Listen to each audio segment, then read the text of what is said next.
اعوذ باللہ من الشیطان الرجیم بسم اللہ الرحمن الرحیم الحمد للہ رب العالمین والصلاة والسلام علی محمد وآلہ الطاہرین سیما بقیت اللہ اما بعد فقال مولانا صاحب السما والعصر صلوات اللہ علیہ فما یحبسنا عنہم الا ما یتصل بنا مما نکرہہ ولا نؤثرہ منہم۔ ہمارے آقا مولا صاحب العصر والزمان کا فرمان ہے، ان کی ایک توقیع مبارک جو بہت بڑی بزرگ شخصیت، بہت بڑے عالم جناب شیخ مفید علیہ رحمہ، جناب شیخ مفید کو تقریباً 3 کے قریب جو ہیں وہ توقیعات امام زمان صلوات اللہ علیہ سے انہیں حاصل ہوئیں۔ شیخ مفید علیہ رحمہ کا بڑا مقام ہے، ہمارے بڑے بڑے بزرگ عالم جیسے سید مرتضیٰ علم الہدیٰ، شیخ طوسی علیہ رحمہ، یہ سب انہی کے شاگردوں میں سے ہیں۔ غیبت کبریٰ کے آغاز میں سب سے بڑے فقیہ، سب سے بڑے متکلم، سب سے بڑے محدث، یعنی جنہوں نے دینی حوزات کا، دینی مدارس کا آغاز کیا، اور اس زمانے میں حوزہ علمیہ بغداد مرکز تشیع تھا۔ شیخ مفید جو ہیں وہ اس مرکز کے بانی اور محور تھے۔ لفظ شیخ جو ہے وہ اس عنوان سے کہ پرانے زمانے میں بزرگ جو علماء ہیں ان کو الشیخ کہا جاتا تھا۔ یہاں مراد کوئی قوم یا کوئی ذات نہیں ہے، معمولاً جو بزرگ ہستیاں ہیں ان کا جو ہے وہ احتراماً الشیخ جو ہے وہ کہتے تھے۔ تو شیخ مفید کو جو توقیع حاصل ہوئی امام زمان صلوات اللہ علیہ سے، اس کا ایک ٹکڑا آپ کی خدمت میں نے پیش کیا۔ معصوم فرماتے ہیں کہ فما یحبسنا عنہم الا ما یتصل بنا، فرماتے ہیں کہ ہمیں اپنے شیعوں سے، اپنے محبین سے کوئی چیز دور نہیں کرتی مگر ان کے وہ اعمال، یعنی کون سے اعمال؟ برے اعمال، چونکہ برے اعمال امام اور امت کے درمیان دوری کا باعث بنتے ہیں، برے اعمال حجاب کا باعث بنتے ہیں۔ فرماتے ہیں میرے اور میری امت کے درمیان، زمانے کے جو مسلمان ہیں شیعہ، ہمارے درمیان جو فاصلہ، جو چیز پیدا کر رہی ہے وہ اعمال ہیں جو ہم تک پہنچتے ہیں۔ کون سے اعمال؟ مما نکرہہ، جنہیں ہم پسند نہیں کرتے، ولا نؤثرہ منہم، اور یہ وہ اعمال ہیں کہ جن کی ہمیں اپنے شیعوں سے توقع نہیں۔ آج روز جمعہ ہے اور آپ کو معلوم ہے کہ انشاءاللہ ایک جمعہ آئے گا کہ جس میں امام زمان علیہ السلام ظہور فرمائیں گے۔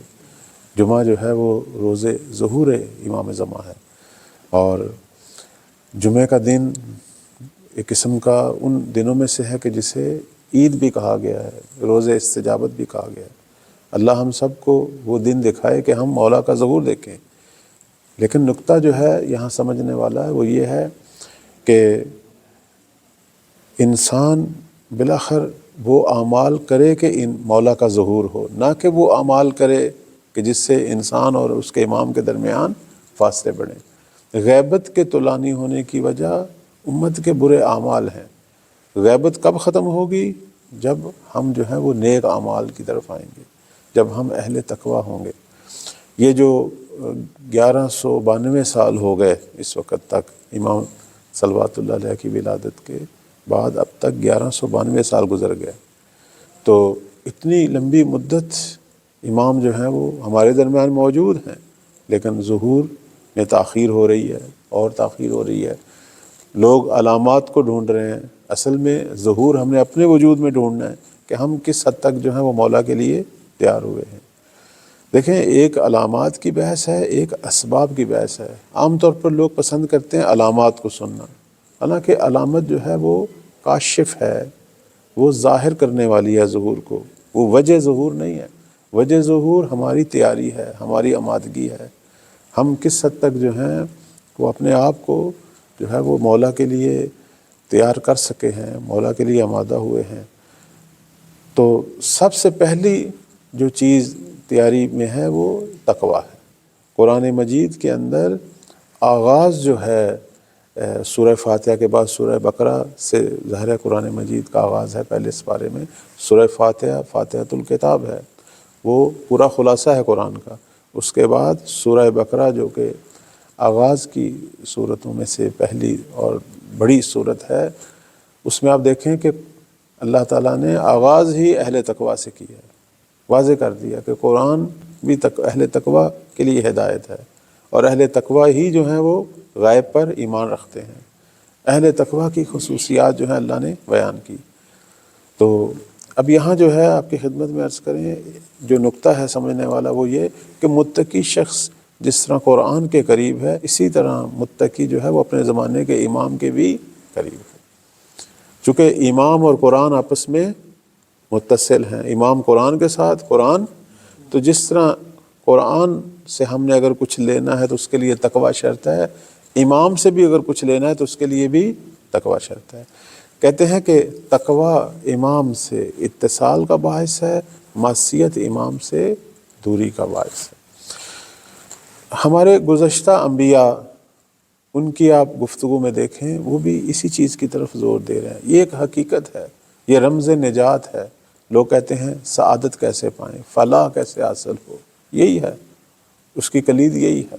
جیسے حضرت زرتشت جو اسی سرزمین ایران سے تعلق رکھتے ہیں، وہ کہتے ہیں کہ یہ بھی گزشتہ انبیاء میں سے تھے۔ اب تو اس موضوع پر علماء اہل سنت شیعہ سب نے تحقیق کی کہ یہ مذہب بھی آسمانی تھا جو بعد میں انحرافات کا شکار ہوا۔ ایک جملہ جو بڑا مشہور ہے حضرت زرتشت کے بارے میں، فرماتے ہیں کہ 3 چیزوں کی طرف توجہ کریں: پندار نیک، گفتار نیک، کردار نیک۔ یعنی اہل تقویٰ کی جو ہے وہ انہوں نے کتنے خوبصورت انداز سے جو ہے تعریف کی کہ متقی شخص کون ہے؟ جس کی سب سے پہلے سوچ اچھی ہے، چونکہ آغاز جو ہے وہ سوچ سے ہوتا ہے، سوچ اچھی، اور جب وہ سوچ کا اظہار اپنی زبان سے کرتا ہے، کلمات اس کے اچھے، اور اس کے بعد جو ہے اس کا کردار اچھا۔ انسان ان 3 چیزوں سے پہچانا جاتا ہے۔ سوچ، البتہ سوچ اللہ بھی جانتا ہے، ہاں کیسے کب پتہ چلے گا سوچ کا؟ جب وہ بولے گا، بولنے سے پتہ چلتا ہے کہ وہ کیا سوچتا ہے، اور اس کے کردار سے پتہ چلتا ہے اس کے باطن کا۔ حضرت عیسیٰ علیہ السلام کا کتنا خوبصورت جملہ ہے، فرماتے ہیں اپنے ظاہر کو پانی سے دھو لیکن اپنے باطن کو کردار سے دھو۔ یعنی کردار جو ہے وہ انسان کی باطنی چھپی ہوئی جو حقیقت ہے، اس کا مظہر اس کا کردار ہے۔ تو باطن کو کس طرح پاک کیا جائے؟ نیک کردار سے۔ جیسے اب ہم مختلف دعائیں، نماز، عبادات، مراسم، حرم جانا، زیارات، عمرے، حج، یہ ساری چیزیں یہ باطن کو پاک کرنے کے لیے ہیں۔ تو ایک اور توقیع آپ کی خدمت میں پیش کرتا ہوں مولا امام زمان علیہ السلام کی۔ یہاں امام جو ہیں وہ حکم دے رہے ہیں، البتہ توقیعات زیادہ ہیں۔ شیخ طوسی علیہ الرحمہ نے کتاب غیبت میں تقریباً 100 کے قریب توقیعات کا ذکر کیا، اور یہ ہمارے مولا کے فرامین ہیں۔ ہم اپنے زمانے کے فرامین کو تو جانیں تاکہ ہمیں پتہ چلے ہمارے مولا ہم سے کیا چاہتے ہیں۔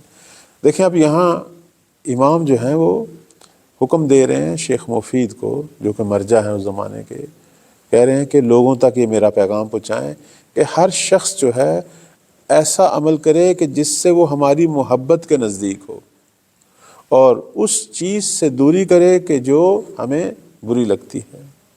اس کے بعد معصوم نے ایک خبردار کیا ہمیں، فرماتے ہیں کہ جان لو ہمارا ظہور ایک دفعہ ہی ہوگا اور ناگہاں ہوگا، یعنی ہو سکتا ہے دنیا جو ہے وہ اس انتظار میں ہی نہ ہو کہ ابھی کچھ ہونے والا ہے، وہ شاید ان کے ذہنوں میں کہ ابھی بڑا ٹائم ہے۔ کہتے ہیں ناگہاں ہوگا اور ایک دفعہ ہوگا، اور اس وقت پھر توبہ کی جو ہے وہ گنجائش نہیں ہوگی، اور اس وقت جو ہے پشیمانی جو ہے وہ فائدہ مند نہیں ہوگی۔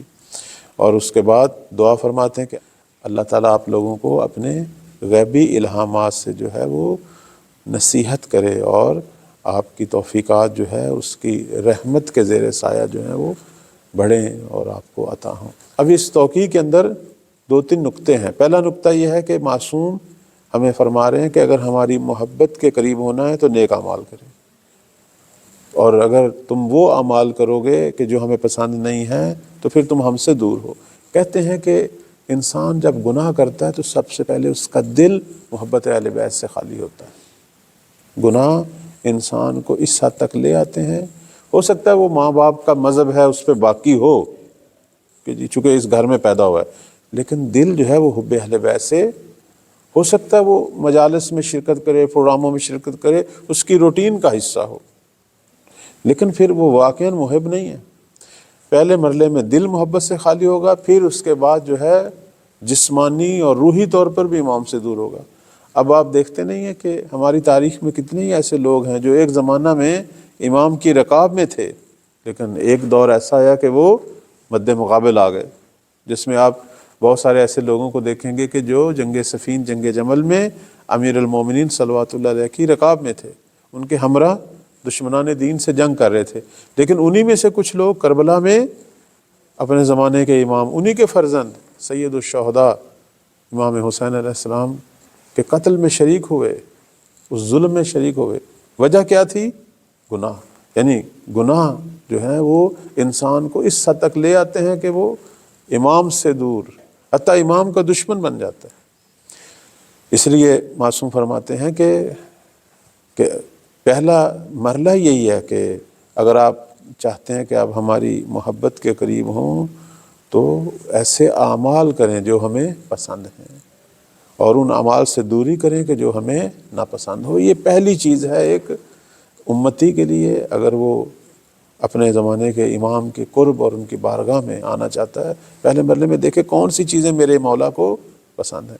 اس کے بعد یہ جو اگلا جملہ ہے توقیع میں کہ ایک دم ظہور ہوگا، مراد ان لوگوں کے لیے جو غفلت میں ہے، ان کے لیے مولا کا ظہور ایک دم ہی ہے، کیونکہ وہ تو سمجھتے تھے شاید یہ افسانہ ہے یا پتہ نہیں کب ہوگا، لیکن جو اہل معرفت ہیں ان کے لیے ایک دم ظہور نہیں ہوگا، وہ تو تیاری کی حالت میں ہوں گے، بلکہ جیسے جیسے علامات ظاہر ہوں گی وہ اپنے آپ کو مزید تیار کریں گے اور مولا کے پاس جو ہے وہ پہنچنے کی کوشش کریں گے۔ اور یہ جو فرمایا ہے کہ اس وقت توبہ نجات نہیں دے گی، یہ بھی اہل غفلت کے لیے۔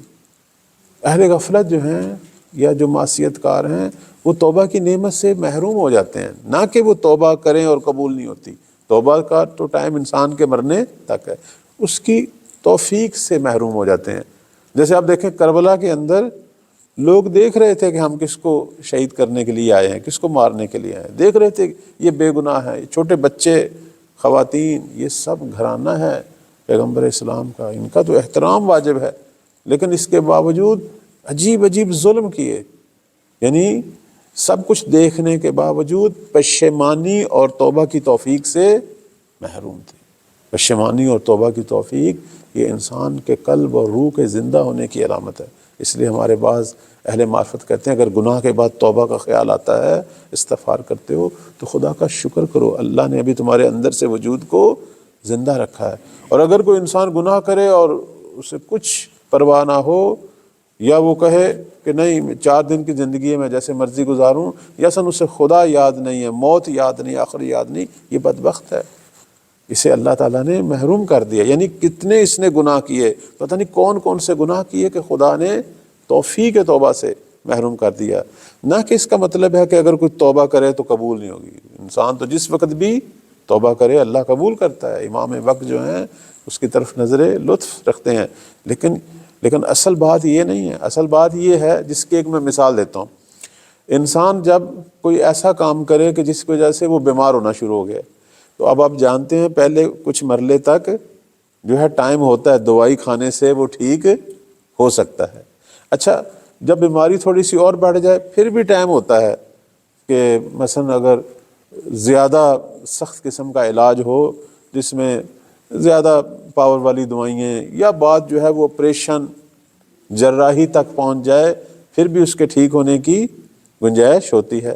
لیکن ایک دفعہ انسان جو ہے وہ اس حد تک اپنے آپ کو بیمار کر لے کہ ڈاکٹر جو ہیں وہ مایوس ہو جائیں، وہ کہیں کہ اب یہ ہمارے بس سے باہر ہے، اب اس پہ کوئی دوائی وغیرہ اثر، اب یہ دوائی کھائے یا نہ کھائے دونوں صورتوں میں یہ ٹھیک ہونے والا نہیں ہے۔ جس طرح ہمارا ظاہری جسم جو ہے اس کو اگر ہم وہ چیزیں جو نقصان دیتی ہیں اس سے پرہیز نہ رکھنے کی وجہ سے بیمار کر دیتے ہیں، اور اس میں بھی ایک وقت تک گنجائش ہوتی ہے کہ ہم دوبارہ صحت کی طرف پلٹ جائیں، اور پھر اگر ہم توجہ نہ کریں اور مسلسل وہ کام کرتے رہیں جو جسم کو بیمار کرتا ہے، پھر آہستہ آہستہ وہ فرصت کا جو وقت ہے، پلٹنے کا جو وقت ہے، وہ ہم ختم کر بیٹھتے ہیں۔ اسی طرح روحانی اعتبار سے جو آدمی کثرت سے گناہ کرے، وہ اپنے لیے کچھ عرصہ تک توبہ کی گنجائش چھوڑتا ہے، اس کا ضمیر زندہ رہتا ہے، اس کے اندر پشیمانی کے اثرات جو ہیں وہ زندہ رہتے ہیں، اس کے اندر خدا کی طرف توجہ کچھ نہ کچھ زندہ رہتی، لیکن ایک دفعہ وہ بدبخت اپنے آپ کو اس حد تک پہنچا لیتا ہے کہ نہ ضمیر زندہ ہوتا ہے، نہ پشیمانی کے احساسات، اور نہ خدا کی طرف توجہ، وہ بالکل غرق ہو چکا ہوتا ہے دنیا اور مادیات میں، اور اپنے آپ کو جو ہے وہ الٹا اللہ کے مد مقابل لے آتا ہے، الٹا جو ہے وہ امام وقت کے مد مقابل لے آتا ہے۔ یہ جن کو ہم شر کہتے ہیں، شیاطین کہتے ہیں، یہ بھی اللہ کی مخلوق ہیں، اللہ نے ان کو بھی فرصت دی ہوئی تھی اہل خیر بننے کی، لیکن یہ خود شیطان اور شر بن گئے، یعنی خود اپنے آپ کو خیر کے مد مقابل لے آئے۔ کہتے ہیں کہ ایک شخص نے آ کے امام رضا علیہ السلام سے جو ہے وہ سوال کیا، صلوات پڑھیں پر محمد و آل محمد۔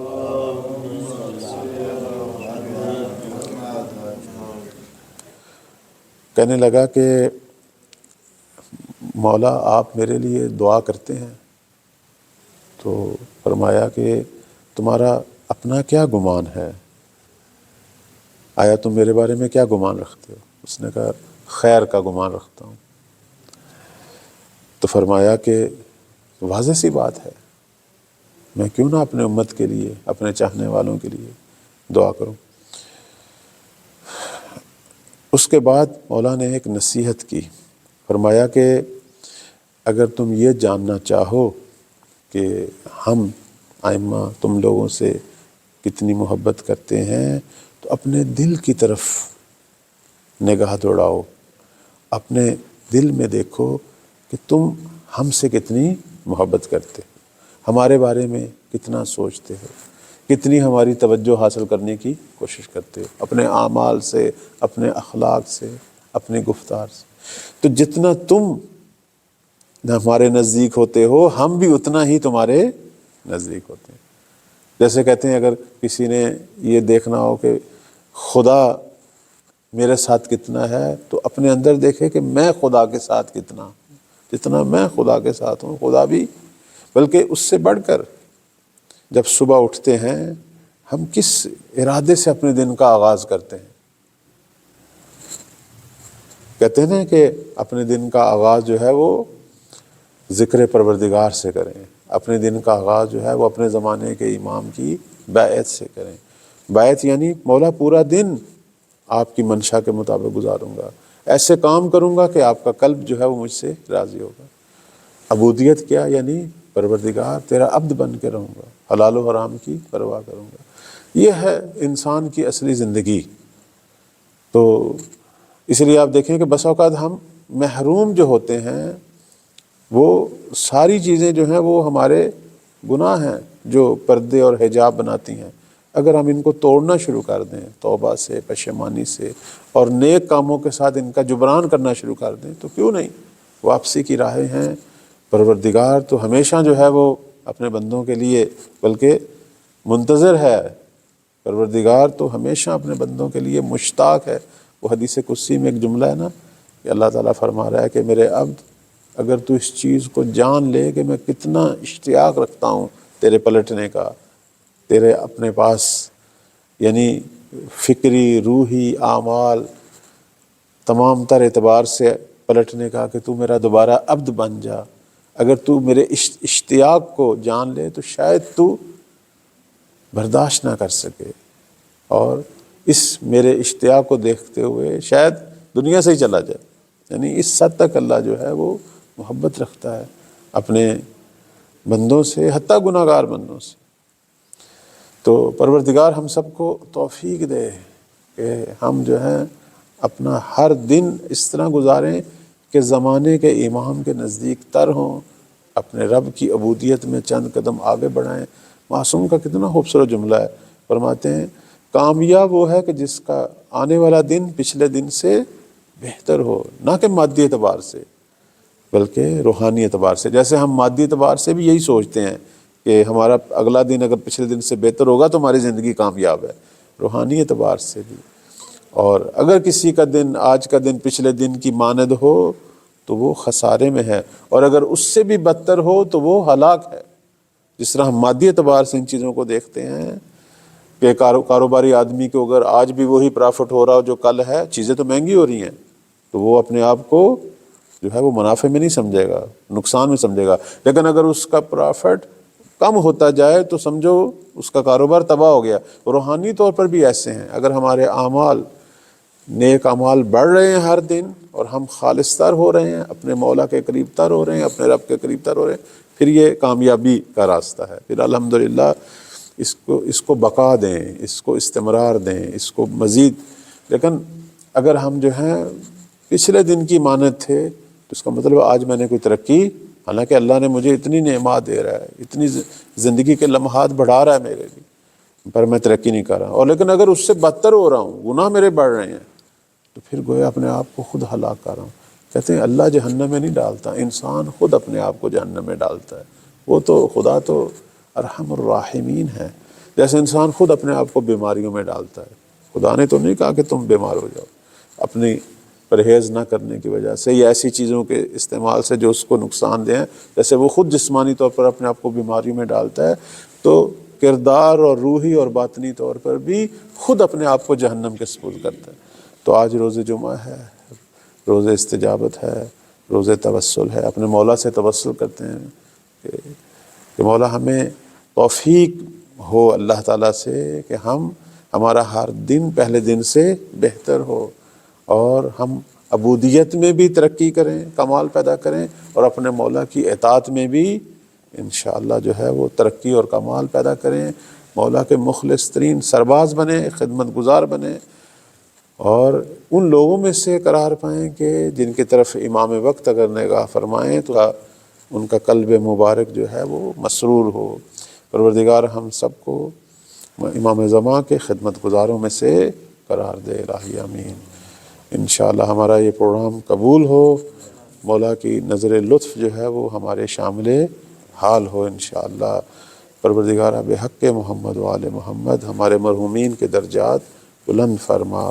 یہ جو توفیق ہے دعا ندبہ کی، یہ جو پروردگار اس توفیق کو ہم سے سلب نہ کر، خدایا ہمیں زیادہ سے زیادہ نیک اعمال کرنے کی توفیق عطا فرما انشاءاللہ۔ ہماری دعاؤں کو بحق محمد و آل محمد قبول فرما۔ اس ملک کی دشمنان سے، شر سے، ظالم سامراج سے حفاظت فرما، اور ہمارے ملک عزیز پاکستان کو بھی ترقی عطا فرما۔ اپنے اپنے مرحومین کے لیے ایک دفعہ سورہ فاتحہ کی تلاوت فرمائیں۔ بسم اللہ۔